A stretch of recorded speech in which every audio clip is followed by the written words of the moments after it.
this podcast, I'm planning to talk a lot about history and geopolitics. It won't be always in an interview format.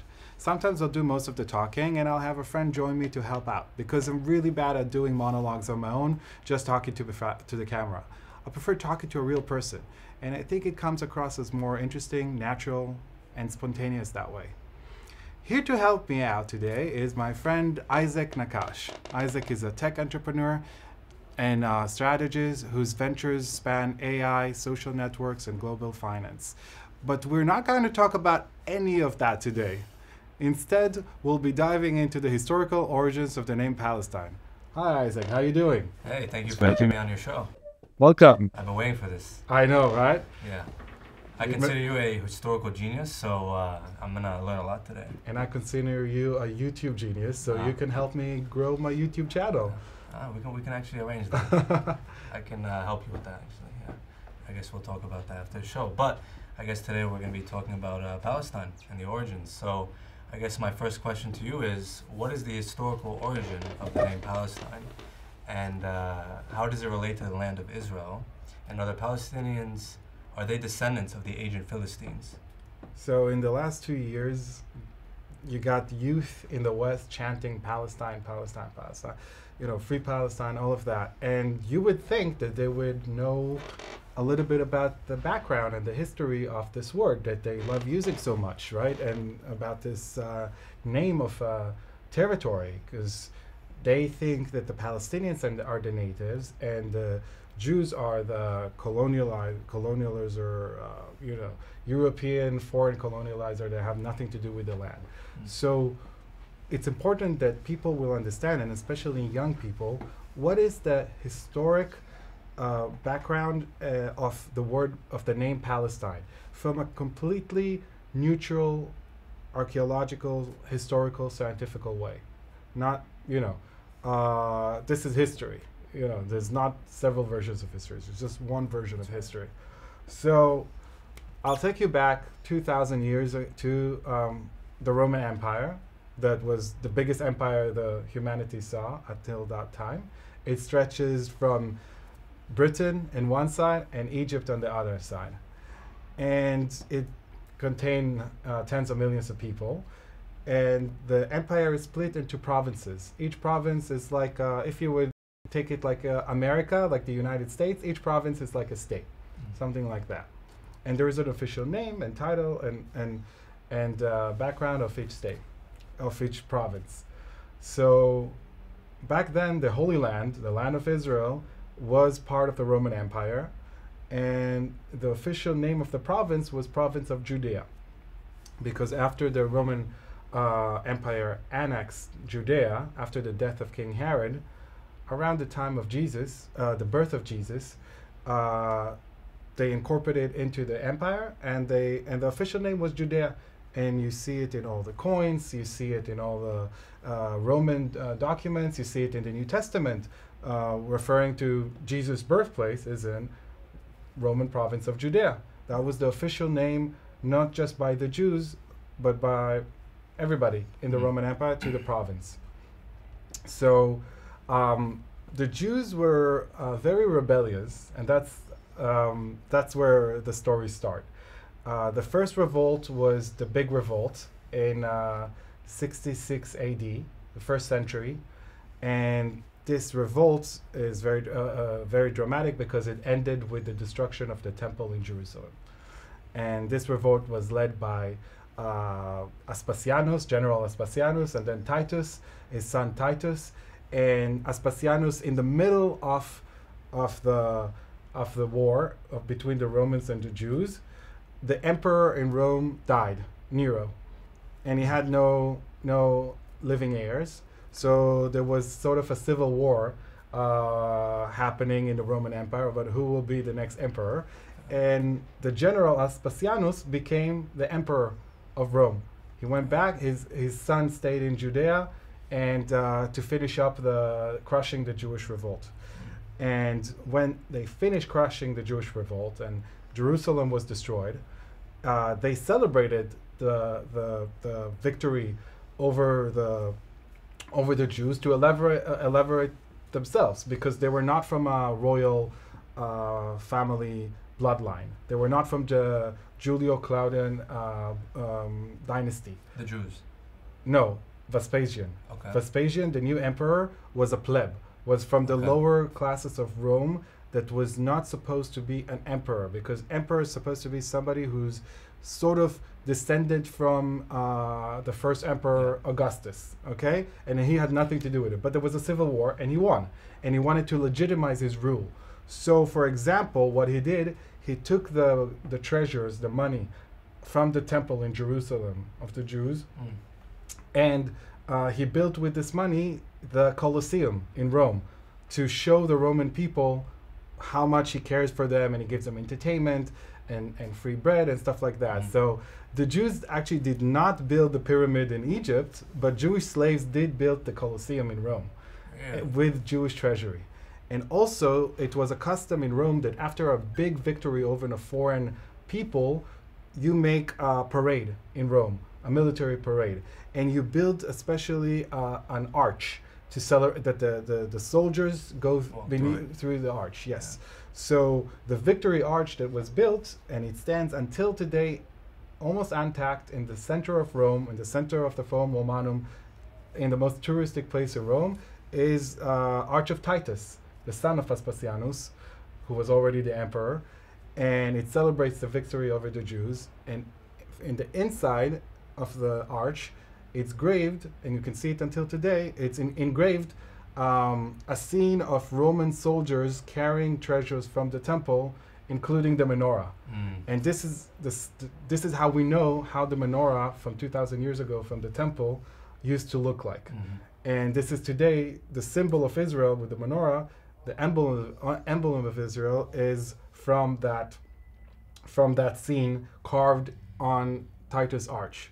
So that's and they issued coins to celebrate the victory that was dispersed all across the empire, Roman Empire.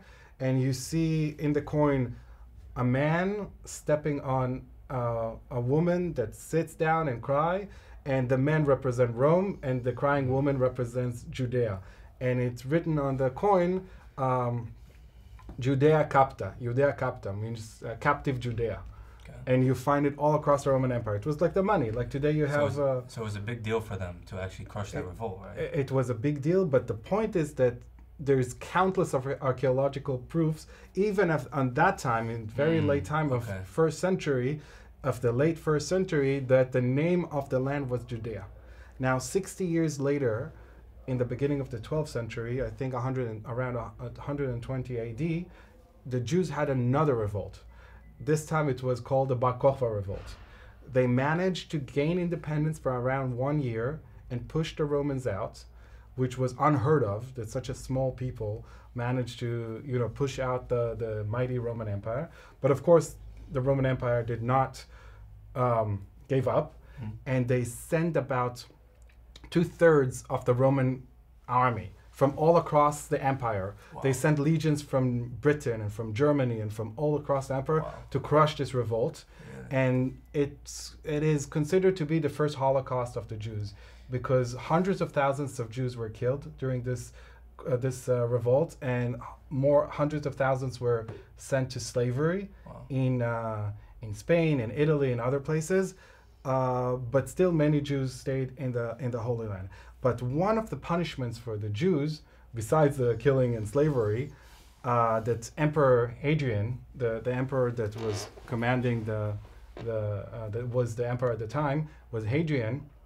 So he decided, he's the same Hadrian that built the Hadrian Wall that separates England and Scotland, that symbolizes the most further northern border of the Roman Empire. So he decided that one of the punishments was to detach the Jews from their land by renaming the province. So he joined he canceled the province of Judea as an independent province and joined it to the province of Syria, to its north. And the area he renamed province of, part of the province of Syria, Palestine.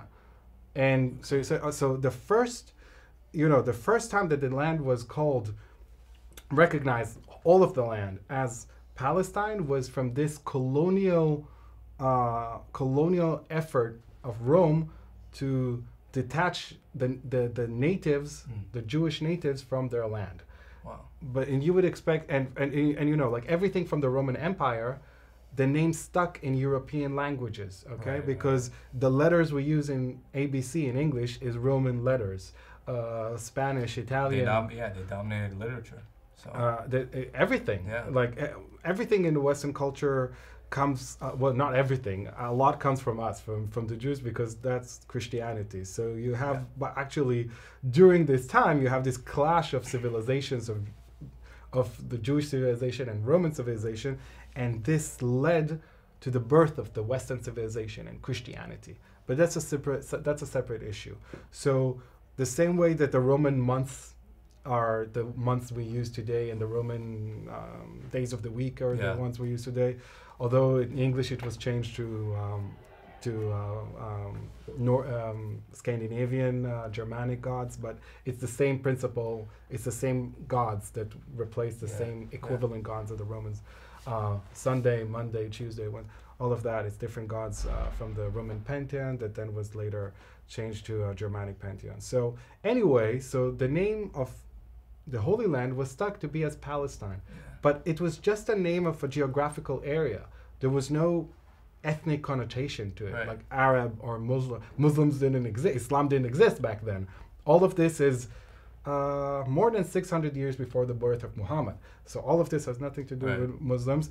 Arabs were not in the Holy Land back then. They still didn't burst out of the Arabian Peninsula when they did 600 years later with the Arab conquest of the Middle East. So it was just a geographical name that replaced the old name of Judea in the Roman Empire bureaucratical system. The emperor wanted to kill off like the sentimental name of Judea, so he renamed it simply. Yes. That's the reason, right? Yes. So, but why did he specifically name it Philistine? So this is actually very interesting. So why did he name it Palestine? So we all know from the Bible the ancient Philistines, right? That were fighting with the Israelites, and you know, it's a big part of the Old Testament. So a lot of people mistaken to think, oh, the Palestinians are descendants of the Philistines. So not at all. The Philistines were people coming from the sea, from the Mediterranean Sea, probably Greece and maybe Sardinia and those islands in the central and northern Mediterranean. They settled along, well, they were part of the sea people. So now we were talking about a time 2,000 years ago. We need to go backward 1,200 years before the Romans, okay? We're going back to the collapse of the Bronze Age, okay? 3,200 years ago, okay? So the Middle East had a very international order in the Mediterranean. There was the Egyptian Empire, there was the Hittite Empire, there was the Mycenaean civilization in Greece, etc. And then something happened, we're not sure what happened, 3,200 years ago. It's called the Bronze Age collapse, where all civilization collapsed, all knowledge of writing and knowledge of reading and writing was disappeared. At least 3,000 years ago. 3,200 years ago. The Hittite Empire collapsed. The Mycenaean Empire collapsed. The Egyptian Empire it didn't collapse, but it retreated from all its territory and retreated back to its core area of the Nile Delta and the Nile River. And one of the reasons of this collapse, it's not the only one, is the invasion of a group of people called the Sea People. We're not exactly sure where they came from. We think they came from Sardinia and Sicily, and maybe then after they collapsed the Mycenaean civilization in Greece, maybe some more Greeks came with them, and they settled along the Eastern Mediterranean. They tried to settle in Egypt, and the Egyptians fought them and kicked them away, and eventually they settled along the southern coast of Israel, what today is Gaza, Ashkelon, Ashdod, and Jaffa. When did they settle there? 3,200 years ago. Okay, so they settled there 3,200. Yeah. Okay. And that was on the coast. And this is the origins of the Philistines we all know from the Bible. Now, this is not just theory, because we have Philistine graves. And in the graves, they took the DNA out of the Philistines, and it showed it is Southern European DNA. Nothing to do with Arabic, nothing to do with Semitic. It's Southern European. And in the pottery and all of that, you see it's almost the same as the same pottery style that you had in Greece and in the Greek islands and those areas. Yeah. So they settled along the coast, and then they were always, and this is the Philistines we know from the Bible, because they were always fighting with the Jews, because the Jews were Semitical, the Israelites back then. There was no Jews, it was Israelites. There was Semitic, and they were like European. They had different backgrounds. But eventually, I'm fast forwarding to 2,700 years ago, okay? So a few hundred years later, there was a new superpower in the block. There was a new kid in the block, which was the first real empire in history. That was the Assyrian Empire, also mentioned in the Bible and in the Old Testament. So the Assyrian Empire, that its core, it's in what today is northern Iraq, eastern Syria, something like that. Okay. The city of Ashur and Nineveh. So they occupied all of the Fertile Crescent, and they came down, and it's also recorded in the Bible. They came and they occupied and destroyed the kingdom of Israel. At that time, there were two kingdoms: kingdom of Judah, kingdom of Israel, and on the southern coast there was the Philistine cities. Okay, so they came down from the north, and they destroyed the kingdom of Israel, and together with the kingdom of Israel, they also destroyed the Philistines. And from the same way we don't hear again from the 10 lost tribes of Israel, we don't hear again from the Philistines. The Philistines were also exiled and disappeared from history. So that was already 700 years ago, roughly, or 600 years ago, which is about 600 to 700 years before the Romans. So fast forward to the Romans' times. At the Romans' time, there were no Philistines. It's not that they named them after. They already went extinct hundreds of years before with the Assyrian occupation, hundreds of years before the Roman times. So for your question, why did the Roman emperor called the land as Palestine? Because that was part of the punishment. Because he knew that that the Romans knew about the Jewish tradition and the Bible. There was already the Bible was already canonized and sealed as the way it is now, roughly. And he knew that from the Bible, the ancient nemesis of the Jews were the Philistines. They didn't exist at the time of the Romans already, but that was just like to put salt on the wound, just to like humiliate the Jews further. So he named the land after the ancient Philistines. They were also very ancient, even at the time of the Romans. They were ancient from hundreds of years before.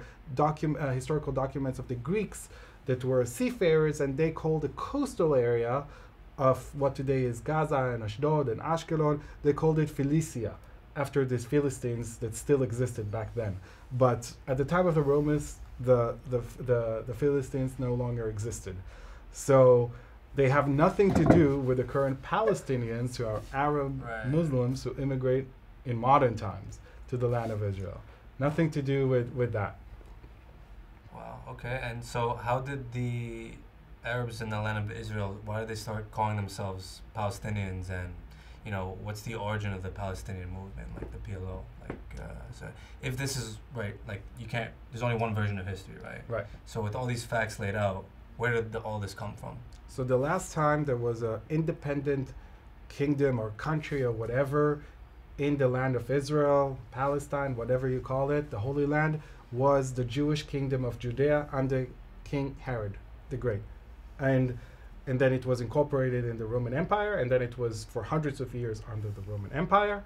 And then the Roman Empire split. It became part of the Byzantine Empire, which is basically the Eastern Christian Roman Empire. And then in the 7th century, when the Arabs burst out of Arabia after the conversion to Islam, they occupied all of the Middle East, that at this point was Greek and Christian. Most of the Middle East was Greek and Christian. Egypt, Turkey, Syria, it was all Christian and Greek.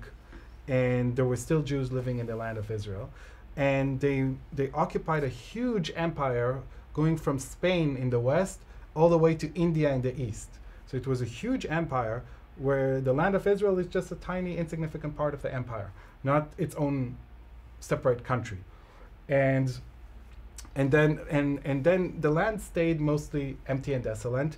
The remaining Jews were mostly kicked out of the land of Israel during this period of time, during the Arab Islamic occupation, because the Muslim Arabs took away the agricultural land from the Jews. And at the antiquity, everybody were farmers. So once they couldn't farm their lands anymore, because the Arab Muslims confiscated for them, the remaining Jews are left to the diaspora. Although, even at this point, there was never, the Jewish presence in the land of Israel never completely disappeared. There were the 4 cities that Jews always stayed in, which is Hebron, Jerusalem, Tiberias, and Tzfat, I think in English it's called. That was the 4 cities that they always kept Jewish presence throughout history. Now, the Arab Muslim didn't had any. It was a huge, vast empire. Even when it split to smaller parts, the capital was in Damascus and in Syria, and that was the center, and Baghdad, that was the center. So there was not much going on. And then in the Middle Ages, in the 12th century, the 12th century, there was the Crusades of the Christians coming from Europe, creating a new kingdom of Jerusalem in the Holy Land, of which a Crusader kingdom for a few hundred years, until the Muslims kicked them out again. And then there was the land moved from different hands from different empires. It was never its own country. It was just a bargain chip between different Arab Muslim empire until the Turkish Ottoman, what is today Turkey, the Ottoman Empire took control of the land in the 16th. And that was in the 16th century, and they ruled the land for 400 years. And here we're back to modern times. Okay, so now we're in modern times. The land of Israel is an insignificant and empty part of the Ottoman Turkish Empire. Okay, which is capital in Constantinople, what is today Istanbul. Okay, and you have countless of American and European pilgrims and explorers and scientists and archaeologists coming in the 19th century to the Holy Land under the Turkish Empire and writing about what they're seeing, and they all describing an empty and desolate land with almost nobody living there, completely unpopulated. Well, what would you say the population was during this time? Tiny. Are we talking like under 100,000, under a million? Definitely under a million. It was like tiny population of some Jews living in these 4 cities and some Arabs, mostly Bedouins, wandering around. But it was mostly empty, and it was not its own country. It was a part of the Ottoman Empire. And you have, for example, Mark Twain, famous American author, who visited the Holy Land, and he described in his book that the land is completely empty and desolate, and that was in the 19th century. That was before Zionism. Okay, then with Herzl came Zionism, and now a lot of the woke people, they use it as a slur. Woke people in the woke right and woke left use it as a slur, like it's something. So, what is Zionism? Zionism is named after the Mount Zion in Jerusalem, where Jesus had the Last Supper. Okay, it's from the term return of Zion from the Old Testament of Shivat Zion, of the Jews from Babylonia to the Holy Land after the Cyrus Declaration, when they were allowed to come back to Jerusalem and rebuild the temple, the second temple. This is where the word Zionism comes from. All it means is that the Jews are deserving their own country like any other nation on earth. That's what it means, in their ancestral homeland. That's the definition of Zionism. That's it. It says that it means that the Muslims have 55 countries, Christians have 200 countries, 150, something like that. The Jews deserve one, and it's in their ancestral land. It's the only land where we are natives, right? Jews that were in Poland, the Polish, the anti-Semites in Poland, they would tell them, including my grandpa, they would tell them, get out of Poland, go back to Palestine. Same in Morocco, same in different, because why would they always say, get out of here, go back to Palestine? They would say it in Russia, they would say it in Morocco, they would say it because they knew that this is where we're native from. We're not native from Poland, we're not native from Russia, we're not native from Spain or from Morocco. Every nation, every ethnicity has a place that it's native to. Like Italian Americans, they're living here, but they're native to Italy. This is their ancestral homeland, right? Yeah. The same word German Americans, they are native to Germany. Same with Irish Americans. So Jews are native to Judea, right? It's so crazy. The Jews are native to Judea. Yeah. And you know where the Arabs are native from? From Arabia. Yeah. Also, crazy, right? Arabia is a peninsula, which is a little bit to the southeast of. Yeah. So, if we go back to history, so the land was empty and desolate. Now, in the First World War, so Jews start rebuilding their communities, and the more they build their community, Jews coming from Europe, with the European technology and electricity and all of that. So when they start establishing flourishing communities, a lot of Arabs immigrated from neighboring country to work in those in this new economy blooming in the Holy Land. So, for example, the most common last name in the Palestinian Authority today is El-Masri, which means Egyptian in Arabic. You have a very popular last name in the Palestinian Authority called Hijazi. Hijaz is an area of northwest Saudi Arabia. You have Khalabi. Khalab is Aleppo in Syria, and so on and so on and so on. You can go countless of last names from. That's because they came to work and worked. They came to work. There was a period of time that in Egypt that was part of in the 19th century. It was part of the Ottoman Empire, but it had like a ruler that kind of rebelled against the Ottoman Empire and made his own country in Egypt. His name was Muhammad Ali, not the boxer, the original Muhammad Ali. He was actually Albanian. He was European. He was not native Egyptian, but he carved his own, breakaway sort of country in Egypt, and he managed to take from the Ottomans the Holy Land. And that was for not many years, but during those years, until the Ottomans managed to take it back, he sent a lot of settlers from Egypt, from the Delta, to settle in the Holy Land. That was only in the 19th century, and this is why the most common last name today is Al-Masri in the Palestinian. There is a very famous video of one of Hamas leaders from around 10 years ago, speaking to Egyptian television. And he wanted to, talk to the Egyptian audience and try to, move them to be more to the Hamas side, to the Palestinian side, to do more for them, So what did he tell them in this interview? He told them, there's such a thing as Palestinians. We're Egyptians. We're in Gaza. We're Egyptians. Our family came from the Delta. Like, he started naming all these places in the Delta where they came from and how all the families are related, and we're the same people. Come on, you need to help us. We're the same people. So, and that's from his words.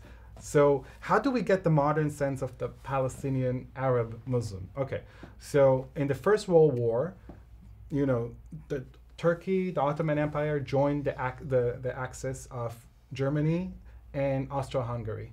And that meant that they joined the war against Britain and France as well. So Britain was in war with the Ottoman Empire, and Britain already controlled at that point Egypt. They controlled Egypt at that point. So they came in from Egypt, and by the way, there was a Jewish underground organization called Nili. I don't know if you heard Sarah Givorot called Nili. Under the Ottoman Empire, there were Jews living there, and they were helping the British Army to get intelligence of how to take over the land. And the British Army then said that they would never be able to take over the Holy Land without the help of this Jewish underground organization, Nili. So General Allenby, together with Australian and New Zealanders and British and Indian forces from all across the British Empire, they burst out of Egypt, and they managed to take away all the Middle East, Israel, Syria, Lebanon, Iraq, Jordan, all of that. And then the Ottoman Empire eventually collapsed, and then the modern state of Turkey re-emerged from the ruins of the Ottoman Empire. At the end of World War I, there was a convention in Italy in a town called San Remo, and all the winning powers joined together, and they split the new map between them of Europe and the Middle East in the aftermath of the war. So the winning powers was the United States, Russia, Japan, Britain, France, Italy. So that was the winning powers of World War. They also created the League of Nations. That was sort of like the first version of the United Nations. Okay, so they decided that in those territories in the Middle East that they took from the Ottoman Empire, it will be granted to the League of Nations. That was like to the United Nations to decide what to do with it. Okay, and then the League of Nations decided that it gives different parts of this territory to France and to Britain to rule it temporarily, but not as a colony like you would have in other places of the empires of France and England that it's forever, but as a temporary mandate of France or Britain to rule until the local natives are ready to gain independence, okay? And at that point, Turkey already, the modern state of Turkey, ceded the rights of the Holy Land of Israel to Britain. So Britain had a legal right over this land, okay? So what happened is that during this time, in the British Mandate of, so they called it the British Mandate of Palestine. Yeah. Why did they name it Palestine? Because that was the name, the neutral name of the geographical area in European tongues because of the Roman decision. And again, like everything in Rome shaped European society and culture and knowledge. So the name was Palestine, Judea. There was no difference between Palestine and Judea. There was no Arabic or Islamic connotation to the word Palestine. Right. By the way, in Arabic, you cannot say the word Palestine. Palestinians cannot say the word Palestine. What do you mean by that? In Arabic, there is no P. They cannot pronounce the letter P. Oh, so they say like an F? They say either an F or a B, but they cannot pronounce P because it has nothing to do with Arabic. It's a Roman. It's a Roman name. So phonetically, it has no. Yeah, because it's a colonial. It's a European Roman name for the land that was hundreds of years before Muhammad was born, and hundreds of years before Arabs were in the area at all. So the British, so they split, this lands. France got what today is Syria and Lebanon. Britain got the British Mandate of Palestine and the British Mandate of Iraq, Mesopotamia of Iraq. So in the British Mandate of Iraq, it was said that the natives that's supposed to inherit are the local Arabs. Okay, that's supposed to create a new Arab republic or kingdom or whatever. They wanted to make it a kingdom. Now the British Mandate of Palestine was what today, including the state of Israel, Gaza, Judea and Samaria / the West Bank, and the East Bank of the Jordan River, which is present-day Jordan, the Kingdom of Jordan. All of it was under the British Mandate of Palestine. Now, what was written in the British Mandate of Palestine Charter? It said that it quoted again all the Balfour Declaration from a few years before. Lord Balfour was the foreign minister of the British Empire. And in this letter, he said that the British Empire, His Majesty government, are supporting the creation of a Jewish homeland in the Mandate of Palestine. Okay? And it specified the ancient biblical connection between the Jews and this land and all of that. And it says that the Jews are supposed to inherit the land and make it their future homeland with minority right, with civilian rights with minorities and everything, but civilian rights, not national rights. Okay? And then the British ruled it for several decades. During this time, the only people that called themselves Palestinians were the Jews. The Palestine Post was a Zionist Jewish newspaper that later changed its name to the Jerusalem Post. Bank of Palestine was a Zionist. There was countless of Zionist and Jewish companies that were named Palestine. My grandma, who was born, both of my grandmas who were born and raised in the British Mandate of Palestine, had a British Palestinian passport. But again, it doesn't mean Palestinian in the way that is today think about it. Just the British named it Palestine because of the Romans that influenced the British culture so much, and the Western culture so much. So that's why they called it British Mandate of Palestine. At one point they said, okay, there's a lot of Arabs here too. So let's do the solution, the two-state solution, right? Everybody talking about the two-state solution. So they carved the land, everything east to the Jordan River, Transjordan, which is 70% of the land. This is excluded for Jewish settlement. This is only for the Arabs. This will be an Arab state, Transjordan.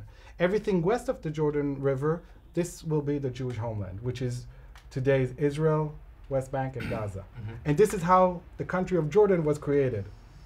Basically, it was part of the British Mandate of Palestine that was promised to the Jews, but they already did, the two-state solution already happened by the British when 70% of the land went to the Arabs. So, and the ruling family, they're not even native from there. The ruling family, the Hashemites, were basically from Arabia, from the Arabian Peninsula. They were fighting the Saudis, and they lost, because today we call it Saudi Arabia. And then the British gave them Transjordan and Iraq as a prize. How do you say the Pas Nichuim? As a bronze trophy. Yeah, like okay, whatever. So take that. Scraps. And rule the Arabs of Palestine, east of the Jordan River, and so already 70% of the land was taken away from the Jews. So when people calling for the two-state solution inside what's left of the 30%, so they're calling it to divide again the 30%. And again, if we zoom out of this specific region, there is 22 Arab countries, huge. There is 55 Muslim countries, huge. Jews have only one country, Israel. And, take it. And together with Judea and Samaria / the West Bank and Gaza, all of it, it's in the size of New Jersey. That's it. The Muslim world is about, I don't know, a third of the world map. And the Arab world is bigger than the United States. Most of it is empty, by the way. So the Arabs never called themselves Palestinians at that time. They called themselves either just Arabs, the Arabs in the land of Israel, in Palestine. They called themselves either, so the Jews called themselves Palestinians, but the Arabs called themselves Southern Syrians. They wanted to be annexed to Syria and to be part of a big Arab country of Syria and Lebanon, of the Levant, of all of the Levant combined. They didn't see any differences between their brethren in Jordan or in Syria and Lebanon. They're all Arabs, they're all Muslims. And the Jews wanted to create their independent country. Okay, so when Israel was established in 1948, when the British withdrew, and Israel was declared, you had 6 or 7, depends how you count, Arab armies invading the newly formed state. Only 3 years of the Holocaust, in intention to make another Holocaust. Obviously, if they would win, it will be another Holocaust. 3 years after the Holocaust. But miraculously, they didn't manage to push out this bunch of Holocaust survivors to the sea, and they managed to, and we managed to hold our grounds, and what is the modern state of Israel was created. Jordan invaded crossed the Jordan River, Transjordan. The name of the country was Transjordan at the time. They had British Army officers, so they had really good, knowledge of how to wage wars. They invaded the border that the British themselves put between Transjordan and Palestine, and occupied what we today call the West Bank, because they call it the West Bank, because they're coming from the East Bank of the Jordan River. Although parts of the West Bank are almost next to the Mediterranean Sea. But for them, everything west to the Jordan River is the West Bank of the Jordan River. And Egypt invaded and managed to take hold of the Gaza Strip. Now, the border between Israel and the Gaza Strip with Egypt, and between Israel and the West Bank with Jordan, was never recognized as an international border, because it's just a temporary ceasefire line. It means that this is the line that two sides agree to end hostilities. And this is how the War of Independence of 1948 ended. Now, when Israel, after the war, approached Jordan and approached Egypt to let's mark this new ceasefire line as a border, as a political official border, both Egypt and Jordan refused, because they said, we don't recognize you as a country, we don't recognize you have a right to exist at all in any borders. So it was never formalized to be legally binding international border, the line between Israel and the West Bank and in Gaza. It was the last time the legally binding definition is that all of this land is part of the British Mandate of Palestine that was promised to the Jews. Now, why is the British Mandate of Palestine is so important legally? Because it was ratified by the League of Nations. And when the United Nations were created, it automatically adopted all the charters of the mandate of the League of Nations. So it's part of the UN Charter, actually. So it's part of the UN law. It was ratified in the British Parliament, making it part of the British law. And it was ratified in the American Congress, making it part of the American law. So the right of Israel to rule Gaza and the West Bank, Judea and Samaria, is not only historical right, biblical right, for this is the cradle of the Jewish people, it's also the right of the Jewish people according to international law, American law, and British law. Wow. And then when we were attacked again by the Arab world, trying to annihilate us again in 1967, we managed to liberate those lands that belonged to us in 1967, Judea and Samaria and Gaza. And by the way, between 1948 and 1967, all of the West Bank, all of Gaza were in Arab hands, including East Jerusalem. It was in Jordan hands and in Egyptian hands. Why didn't they create an independent Palestinian state back then? Yeah. Because nobody even thought about it. Nobody thought that there was a thing as Palestinians.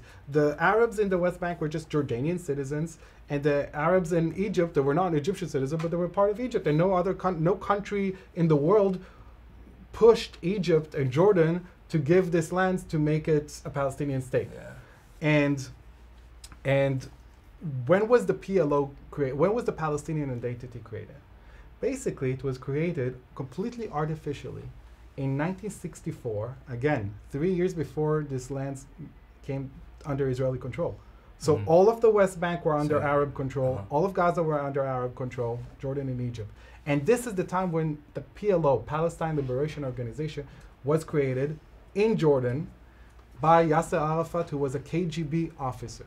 So basically, the KGB, as part of their global anti-Western, anti-American endeavor to undermine any pro-American forces in the world, they created this subversive group in 1964, again, when all of the West Bank and Gaza were not under Israeli control, they were under Arab control. They created this organization, the Palestinian Liberation Organization, and they made up the flag, which is an exact copy of the Jordanian flag, because it was created in Jordan. Right. The organization was created in Jordan, so they just took the Jordanian flag. At least they should have like a little bit more creativity of switching the colors. I used to get confused between the two. It's the same order of the colors. Similar. It's the same order. It's the same everything. It's just that on the red triangle in the Jordanian flag there is white star. So they took away the white star. That's it. Besides that, it's the same colors, same order. What? How original. Yeah, right. And when they created it, they immediately started this organization to do terror attacks, not only in Israel, but also in Europe and in America, airplane hijackings, and they blew. There was a whole terror attack, the hostage situation that they did during the 70s in the Munich Olympics, etc. And the PLO was recognized by the international community, by Europe and America, as a terrorist organization, until Israel made the Oslo Accords in the 90s, and that was really smart, by the way, but that's a different story. So that's the history of antiquity and modern history of Palestine in a nutshell. Wow. Thank you. I didn't know, you just listed a lot of facts for me that I didn't know before, so I really appreciate that. When you say KGB, do you mean like Russia KGB? Yeah. Really? KGB, yeah. Wow. Yeah, the Palestinian identity was created as part of the KGB. So Arafat was part of the KGB? Yep. He was trained by the KGB. Wow. I didn't know that. I think that was like the fact of that. Yeah. By the way, Arafat, the founding father of the Palestinians, was born in Egypt. Really? Of course, in Cairo. Wow. But the real, if you want to go to the real founding father of the Palestinian identity, and I'll finish with that, is we need to go back to the British mandate during the British mandate, during World War II. The leader of the Arab community in the British mandate of Palestine was the Mufti of Jerusalem, Hajj Amin al-Husseini. And he was a devout Nazi, and he was basically recruiting the Arab Muslim world to fight alongside Nazi Germany. And the British wanted to arrest him because he was anti-British. So he fled through Italy, whatever, he fled to Germany. He met with Hitler. It's all on video. You can find it on YouTube. He met with Hitler, and he had a very high rank position in the German army of recruiting Arab and Muslim to fight with Nazi Germany, of doing Nazi propaganda in Arabic. He was involved with the Holocaust as well. And this is basically the founding father of the Palestinians.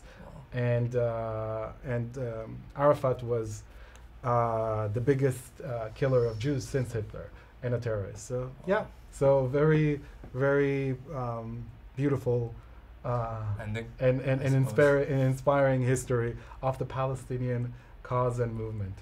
Thank you. Yeah, it was fun, Thank and you we for need to having do me it on the show. again. Yeah, let's do it. All right, next time on AI. Yes, let's do AI next time. All right, and I'll see you guys next time. Thank you.